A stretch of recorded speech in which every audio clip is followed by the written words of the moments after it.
ವಿಜಯಪುರ ಜಿಲ್ಲೆ ಬಸವನಬಾಗೇವಾಡಿ ತಾಲೂಕಿನ ಮುತ್ತಗಿ ಗ್ರಾಮದ ರಾಯಪ್ಗೌಡ ಭೀಮನಗೌಡ ರಾಯಗೌಂಡ ಸರ್ಕಾರಿ ಪದವಿ ಪೂರ್ವ ಕಾಲೇಜು ಮುತ್ತಗಿ 2025-26ನೇ ಸಾಲಿನ ಹೆಚ್ಚು ಅಂಕ ಪಡೆದ ವಿದ್ಯಾರ್ಥಿಗಳಿಗೆ ಪ್ರತಿಭಾ ಪುರಸ್ಕಾರ ಸಮಾರಂಭ ದಿನಾಂಕ 25/7/2006 ರಂದು ಕಾಲೇಜು ಆವರಣದಲ್ಲಿ ನಡೆದ.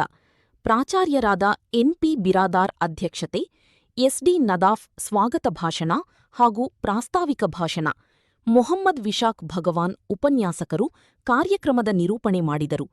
ಯಂಕಾಲಿ ಪಾಲ್ ರಾಜ್ ಉಪನ್ಯಾಸಕರು ಕಾರ್ಯಕ್ರಮ ಅನಿಸಿಕೆಗಳನ್ನು ಹೇಳಿದರು. ಶ್ರೀಮತಿ ಡಾ. ಶಶಿ ಎನ್ ಉಪನ್ಯಾಸಕರು ವಂದನಾರ್ಪಣೆ ಹೇಳಿದರು. ಈ ಕಾರ್ಯಕ್ರಮದಲ್ಲಿ ವಿದ್ಯಾರ್ಥಿಗಳಿಗೆ ಪ್ರತಿಭಾ ಪುರಸ್ಕಾರ ಸನ್ಮಾನ ಸಮಾರಂಭ ಅದ್ಧೂರಿಯಾಗಿ ಜರುಗಿತು. ವರದಿ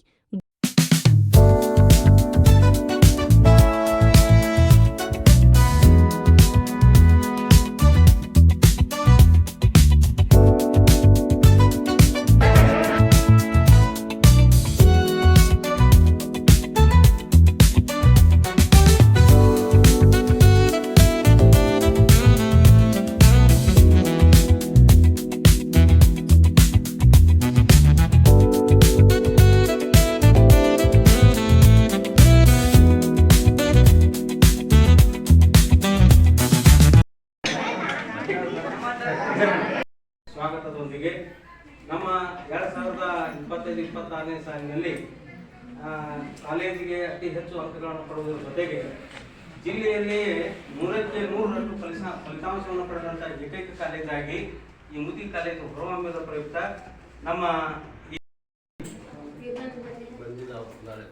ಈ ಒಂದು ಸುಂದರ ಕಾರ್ಯಕ್ರಮದಲ್ಲಿ ಪ್ರಥಮ PUC ವಿದ್ಯಾರ್ಥಿಗಳಿಗೆ ಒಂದು ಸ್ವಾಗತ ಕಾರ್ಯಕ್ರಮ ಹಾಗೂ ದ್ವಿತೀಯ PUCಯಲ್ಲಿ ಅತಿ ಹೆಚ್ಚು ಅಂಕ ಪಡೆದ ವಿದ್ಯಾರ್ಥಿಗಳಿಗೆ ಸನ್ಮಾನ ಕಾರ್ಯಕ್ರಮವನ್ನು ಹಮ್ಮಿಕೊಳ್ಳಲಾಗಿದೆ. ವೇದಿಕೆಯಲ್ಲಿ ಆಸೀನರಾಗಿರ್ತಕ್ಕಂಥ ಎಲ್ಲರಿಗೂ ಹೃದಯಪೂರ್ವಕ ಸ್ವಾಗತವನ್ನು ಕೊಡುತ್ತೇನೆ.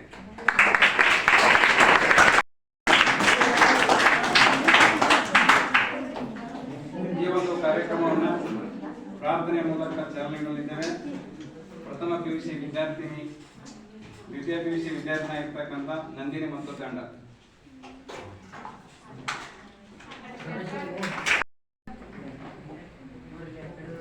ಕಬ್ಬಿನ ಚೇರ್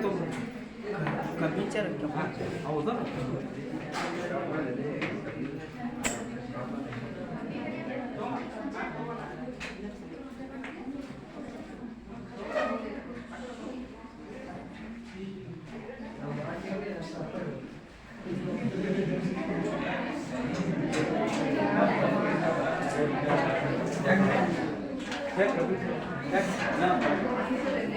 ಅಲ್ಲ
ಆರಾಧಿಸುವ ಹೆಮ್ಮೆ ಕಾಲೇಜ್ ನಮ್ಮ ಮುತ್ತಗಿ ಕಾಲೇಜ್ದಾಗ ಸಂಭ್ರಮ ಬಹಳ ಜೋರಾಗಿ ನಡೆದೈತಿ. ಎಷ್ಟು ಚಂದ ಐತಿ ನೀವು ಬೆಳೆಸೋ ರೀತಿ, ನಿಮ್ಮೆಲ್ಲರಿಗೂ ಕೋಟಿ ನಮನ. ಮುತ್ತಗಿ ಕಾಲೇಜ್ ನಮ್ದು ಕಲಾ ವಿಭಾಗ, ಹಾಡಲ್ಲಿ ಕೋರುವೆ ನಿಮಗೆ ಹಾಡಿ ವೆಲ್ಕಮ್. ನಮ್ಮ ಆಸೆ ಏನ ಕೇಳಿರಿ ನೀವ, ಮಾದರಿ ಕಾಲೇಜು ಮಾಡುತ್ತೀವಿ ನಾವ.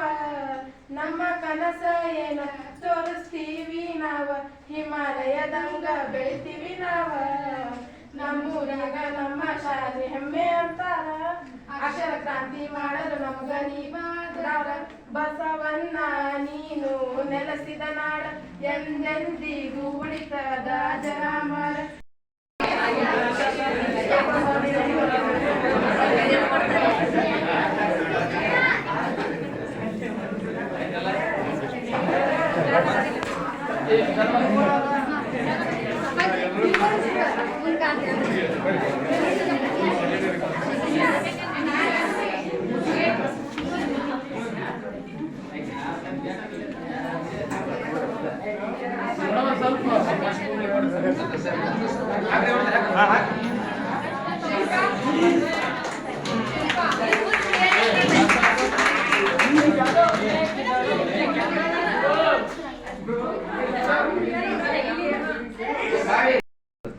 ಸರ್ಕಾರಿ ಸ್ವತಂತ್ರ ಪದವಿ ಪೂರ್ವ ಕಾಲೇಜು ಮುತ್ತಿಗೆಯವರ ಆಶ್ರಯದಲ್ಲಿ ಇವತ್ತು ನಡೆದಂಥ ಪ್ರಥಮ PUC ವಿದ್ಯಾರ್ಥಿಗಳಿಗೆ ಸ್ವಾಗತ ಹಾಗೂ ದ್ವಿತೀಯ PUCಯಲ್ಲಿ ಪರೀಕ್ಷೆಯಲ್ಲಿ ಸಾಧನೆ ಮಾಡಿದ ವಿದ್ಯಾರ್ಥಿಗಳಿಗೂ ಹಾಗೂ ಆ ಕಲಿಸಿದ ಶಿಕ್ಷಕ ವೃಂದಕ್ಕೆ ಇವತ್ತು ಈ ಸನ್ಮಾನ ಕಾರ್ಯಕ್ರಮದ ಸಾನ್ನಿಧ್ಯ ವಹಿಸಿದಂಥ ಶರಣಯ್ಯ ಕಮ್ಮಿಮಠ ಸ್ವಾಮಿಗಳಲ್ಲಿ ಹಾಗೂ ಮೌಲಸ ಬಾಗಲಕೋಟೆ ಅವರಲ್ಲಿ ನಮಸ್ಕರಿಸಿ ಹಾಗೂ ನಮ್ಮೂರಿನ ಈ ಒಂದು ಕಾಲೇಜಿಗೆ ದೇಣಿಗೆ ನೀಡಿದಂಥ ನಮ್ಮ ಅಜ್ಜನವರಾದ ರಾಯಗೊಂಡವರ ಧರ್ಮಪುತ್ರಿ ಅವರ ಅಜ್ಜಿಯವರ ಪಾದಗಳಿಗೆ ನಮಸ್ಕರಿಸಿ ಹಾಗೂ ಈ ಕಾಲೇಜಿಗೆ ದಾನ ನೀಡಲು ಇವತ್ತು ಸಾಕಷ್ಟು ತೊಂದರೆಗಳು ಬಂದರೂ ಕೂಡ ಶಂಕರಗೌಡರು ಅವ್ರ ಕುಟುಂಬದಲ್ಲಿ ಭಾಳ ತೊಂದರೆ ಆದವು ಅವ್ರಿಗೆ, ಅದು ನಮ್ಗೆ ಗೊತ್ತದ, ಈ ಊರನ್ನವ್ರಿಗೆ ಗೊತ್ತಿಲ್ಲ, ಅದು ಯಾರಿಗೆ ಗೊತ್ತಿಲ್ಲ.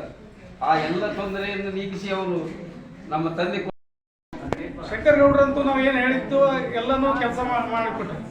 ಆ್ಯಕ್ಚುಲಿ ಕ್ಲಾಸ್ ರೂಮ್ ಒಂದೇ ಇರೋದ್ರಿಂದ, ಎರಡು ಇರೋದ್ರಿಂದ, ಒಂದು ಫಸ್ಟ್ ಇಯರ್ ರೂಮಿಗೆ ಮತ್ತು ಆಫೀಸು ಎರಡೂ ಕೂಡ ಒಂದೇ ಇರೋದ್ರಿಂದ ವಿದ್ಯಾರ್ಥಿಗಳಿಗೆ ಭಾಳ ತೊಂದರೆ ಆಗ್ತಿತ್ತು ನಮ್ಮಿಂದ, ನಮ್ಮ ಸ್ಟಾಫ್ನಿಂದ. ನಾವು ಮಾತಾಡ್ತಾ ಇರ್ತೀವಿ, ಕ್ಲಾಸ್ ನಡೀತಿರ್ಲಿಲ್ಲ ಸರಿಯಾಗಿ. ಹೀಗಾಗಿ ಒಂದು ಗಾಡಿ ಕಟ್ಟಬೇಕು ಗೌಡ್ರ ಅಂತಂದಾಗ ಒಂದೇ ದಿನದಾಗ ಗಾಡಿ ಕೊಟ್ಬಿಟ್ರಿ. ಆ ಗಾಡಿ ಕಟ್ಟಿದ್ರಿಂದ ವಿದ್ಯಾರ್ಥಿಗಳಿಗೆ ಭಾಳ ಸುಗಮವಾಗಿ ಪಾಠ ಕೇಳಲಿಕ್ಕೆ ಅನುಕೂಲ ಆಗಿದೆ. ಆಮೇಲೆ ಪ್ರೇಮ್ ಗೌಡರು ಕಂಪೌಂಡನ್ನು ಕಟ್ಟಿಸಿದ್ರು, ಟಾಯ್ಲೆಟನ್ನು ವ್ಯವಸ್ಥೆ ಮಾಡಿಕೊಟ್ರು, ನೀರಿನ ವ್ಯವಸ್ಥೆ ಮಾಡಿಕೊಟ್ರು, ಆಮೇಲೆ ಈ ಗ್ರೌಂಡನ್ನು ಎಲ್ಲನೂ ರಿಪೇರಿ ಮಾಡಿಕೊಟ್ರು. ಎಲ್ಲ ರೀತಿಯಾದಂಥ ಸಹಕಾರ ಈ ಊರಿನ ಗುರು ಹಿರಿಯರ ಐತಿ. ಅದೇ ಪ್ರಕಾರ ನಾವೆಲ್ಲರೂ ಮುಂದಿನ ದಿನಗಳಲ್ಲಿ ಇನ್ನೂ ಹೆಚ್ಚು ಸುಧಾರಣೆ ಮಾಡುವಂಥ ಪ್ರಯತ್ನವನ್ನು ಮಾಡ್ತೀವಿ. ಆ ರೂಮಿನ ಸಲುವಾಗಿ ನಾನೇ ಪ್ರೇಮ್ ಕುಮಾರ್ ಅವ್ರನ್ನ ಕರ್ಕೊಂಡು ಇದಕ್ಕೆ ಹೋಗಿದ್ದೀವಿ, ಅವ್ರ ಜೊತೆ ಹೋಗಿದ್ದೀನಿ ರೀ ನಾನು, ಶಿವಾನಂದ ಪಾಟೀಲ್ರ ಹತ್ರ, ಸಾಹೇಬ್ರ ಹತ್ರ ಮಾಡಿಸ್ರಿ ಅಂತಿದ್ದೀವಿ. ಅವರು ಮಾಡಿಸ್ತೀವಿ ಅಂದಿದ್ರು, ಆದರೆ ಯಾಕೋ ಆಗಲಿಲ್ಲ. ಆಗಬೇಕಾಗಿತ್ತು ಇಷ್ಟರೊಳಗಾಗಿ 4 ವರ್ಷ ಆಯ್ತು ಈಗ ನಾವು ಅವ್ರನ್ನ ಭೇಟಿಯಾಗಿ. ಅತ್ಯಂತ ಮೇರು ಪಂಕ್ತಿಯಲ್ಲಿ ಈ ಕಾಲೇಜ್ ಇದೆ. ಅಂತಹ ಈ ಕಾಲೇಜಿನ ಒಂದು ಸಮಾರಂಭದಲ್ಲಿ ಇವತ್ತಿನ ಮಕ್ಕಳ ಮತ್ತು ಉಪನ್ಯಾಸಕರನ್ನು ಸನ್ಮಾನಿಸುವಂಥ ಸಮಾರಂಭದ ಘನ ಅಧ್ಯಕ್ಷತೆಯನ್ನು ಅಥವಾ ದಿವ್ಯ ಸಾನ್ನಿಧ್ಯವನ್ನು ವಹಿಸಿದಂಥ ಈ ಊರಿನ ಹಿರೇಮಠ ಗುರುಗಳಾದಂಥ ಕಮ್ಮಿಮಠ ಗುರುಗಳವರೇ, ಹಾಗೂ ಈ ಕಾರ್ಯಕ್ರಮದ ಮುಖ್ಯ ರೂವಾರಿಗಳು ಆದಂಥ ನಮ್ಮ ಕಾಲೇಜಿನ ಪ್ರಾಂಶುಪಾಲರಾದಂಥ MP ಬಿರಾದರ್ ಸರ್ ಅವರೇ, ಹಾಗೂ ಈ ಎಲ್ಲ ಕಾರ್ಯಕ್ರಮದ ಮುಖ್ಯ ಸಂಯೋಜಕರು, ಇಷ್ಟೆಲ್ಲ ಅದ್ದೂರಿಯಾಗಿ ನಡಲಿಕ್ಕೆ ಕಾರಣೀಭೂತರಾದಂಥ ಈ ಭೂಮಿಯನ್ನು ದಾನ ಮಾಡಿದಂಥ ಅವರ ಸುಪುತ್ರರಾದಂಥ ಶ್ರೀ ಶಂಕರಗೌಡ ರಾಯಗೊಂಡವರೇ, ಹಾಗೂ ಇನ್ನೊಂದು ವಿಶೇಷ ಏನಂತಂದ್ರೆ ಶತಾಯುಷಿ ಆದಂಥ ಅಮ್ಮನವರು ಮಾತೋಶ್ರೀ ಅವರು ಈ ಕಾರ್ಯಕ್ರಮಕ್ಕೆ ಆಗಮಿಸಿದ್ದು ಈ ಕಾಲೇಜಿಗೆ ಮತ್ತೊಂದು ಮೆರಗು.